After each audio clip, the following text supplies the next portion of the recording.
there's a new video on my YouTube channel, and it's this one. Hi, Internet. I'm sorry for neglecting you recently. That's not true. I apologize to YouTube. I don't apologize to the Internet. Anyone who follows me on Twitter is not like, oh, Steve's gone. More like, shut up about hockey, Steve. We're trying to watch baseball and be terrified about the future of America. All right, let's catch up because there are things to catch up about. Where can we start? Let's start with all the Leafs news that I've missed out on talking about, and then we can get to the things that I've been up to. One, Austin Matthews signed! Yay! Am I sweaty?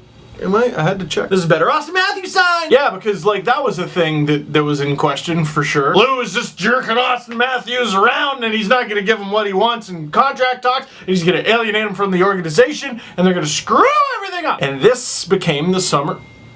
How dare you? And this became the summer where we started to believe our own cartoonish stereotypes of Lou Lamoriello. Now look, I am willing to believe he played a little bit of hardball with Austin Matthews. I am willing to believe that. I am not willing to believe there was ever any danger of this deal getting done. Zero! Matthews' contract, by the way, in case you forgot, according to GeneralFanager.com, I have it open at all times, just like all of you do. His salary will be $925,000. Oh, that's affordable. His cap hit will be $3,775. That's $2.85 million in bonuses because he's the #1 pick, and you pay the man his money! But he might not hit all those bonuses, blah, blah, a bunch of stuff. I just want them to play hockey! Thews from the Six, not the only Leaf to get a new contract. 2 defensemen, Frankie Corrado, 1 year at $600,000, and Martin Marincin, 2 years at $1.25. Now, will you take 24-year-old Martin Marincin at $50,000 a year more than Matt Hunwick for the next 2 years? Yes, you will! Look, the Leafs avoided arbitration with Jonathan Bernier, and they took a 2-year bet, and it went a little sour, didn't it? This is a cheap bet, and so is Frankie Corrado at $600,000, but it's a one-way deal. With the Leafs so close to the cap, we think, and that's another topic, the Leafs might lose a guy or two. But what do I know? Because someone who I thought they would lose, Peter Holland, brand new shiny contract at $1.3 million. Excellent. Players making less than 1.5 don't even have to play in your lineup every night to be worth it. So for 1 year of $1.3 million, Peter Holland can continue to play for his boyhood team in a depth scoring role, and I think he's a pretty damn decent option. Not to mention, if the Leafs get into a bind and if things don't work out, they can probably trade him to several teams around the league who would love to have him, and if they keep him, guess what? Still a restricted free agent at the end of this season. Speaking of guys who I thought the Leafs would lose up front, Josh Levo signing a 2-year deal at $612,500. There, I remember the exact dollar amount. Now, they also signed Trevor Moore, and you guys all wanted to know what I thought of him. The same thing that you think of him, which is nothing, because who saw him play? Let me just click his thing. Oh, are you a U of Denver fan? Well, then tell me all about Trevor Moore. Is it Trevor or Travis? Trevor Moore! Now, there are still Leaf cap issues, which is concerning because there were rumors that the Leafs were trying to get Jonas Enroth. Woo! They listen to me! There are so many things still to be resolved. What the heck is going to happen with Joffrey Lupul? I have no idea. There's the Robidas Island and Nathan Horton Island. There's a big island. And not to mention, is Jared Cowan going to be able to be bought out? The reason I haven't been too eager to freak out about anything Leafs this summer, I guess since the Matt Martin and Roman Polak stuff, who knows what's actually going to happen? They're right up against the cap. They said they were going to go out and get a backup goalie, and there's a rumor they're going to get a backup goalie, but they might not even have room for a backup goalie, and they have 46 forwards. I made that number up. They have too many forwards. But knowing my luck, they are going to announce a blockbuster trade right as this video is done processing. If it turns out it was a good trade, you're welcome. Not even kidding. The Leafs just tweeted, and I was like, trade! And it's something from like MapleLeafs.com. So, what have I been up to? I went to G Camp for Sportsnet, hashtag GCamp, and they brought all these amazing young hockey players from around the country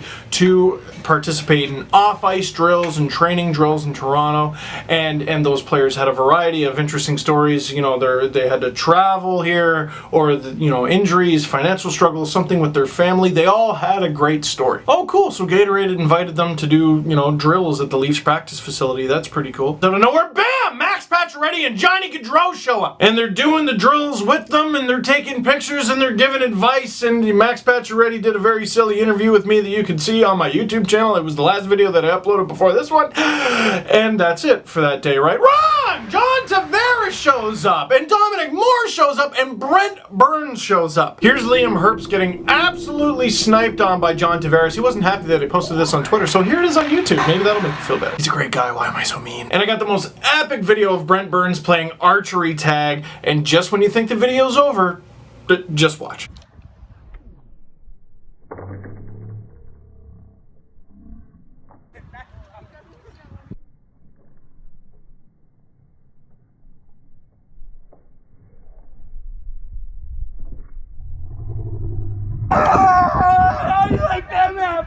I don't get to hang out with NHL players as much as the fancy schmancy reporters, but when I do see them, yeah! They're so competitive about everything! And that includes shooting each other with foamy sticks! And that was it from G Camp. Nothing else interesting happened until PK Subban and Marie-Philippe Poulin burst through the door and they started talking to all the campers. They gave him some inspiring words. He said, I'm Miss Poulin and I'm Mr. Subban and holy crap, that's amazing. And then they're like, hey, do you guys want to go get a drink at this Gatorade station? And everyone's like, sure. So they walk over to the Gatorade station. You know, everything's pretty ordinary there. And guess what? Sidney Crosby and Haley Wickenheiser behind the counter. Needless to say, everybody was stunned, including me, who actually got a one-on-one exclusive with Sidney Crosby. His timing was pretty limited, but I snuck in there and I asked him one burning question. I'm here with Sidney Crosby, Stanley Cup champion Sidney Crosby. Who else is a Stanley Cup champion? Is Phil Kessel a Stanley Cup champion? Phil Kessel is a Stanley Cup champion. That's right. Phil Kessel is a Stanley Cup champion. Yep. To answer the most common question I have got about this interview, yes, that was the only thing that I asked Sidney Crosby. Oh, and in case you were wondering, it is August 3rd, 2016, and Phil Kessel is a Stanley Cup champion. And that was a very fun experience, and then the next week I got invited to this little event, something about a jersey. I'm like, I don't know, I may or may not go. Turns out they were unveiling the brand new Team Canada national team jersey, and that goes for the men's team, the women's team, the sledge hockey team, and you will be seeing them at the upcoming 2017 World Junior Hockey Championship as part of the 150-year anniversary of our nation. What does it look like? Oh, I'm so glad you asked, yeah. Hashtag free stuff. This is what it looks like on not a member of Team Canada, but someone who really enjoys the summer, pizza and beer. I saw some people liking it on Twitter, some people not liking it so much. I personally dig it. I really dig it. And you might be saying to yourself, oh, of course you do. That's because you got a free one, Steve. Well, I got news for you. I got this one for free too, and I happen to like this one better. Now, from far away, they may look like pretty much the same jersey, but I think they're actually a different kind of red. Maybe I'm colorblind, I'm not sure. I like the Hockey Canada logo over the front instead of the Canada diagonal, although I'm gonna miss this patch. I'm gonna miss that patch big time. And I think I might dig the white stripes over the black ones. I'm not sure though, I don't know. But what I do like more, and you can see it more up close, this is just a solid black, whereas this has a whole bunch of cool leaves and design in it. And while I am gonna miss this patch, I'm really digging this 150 anniversary patch there on the new jersey. So, what do you think? Do you like it? Do you not like it?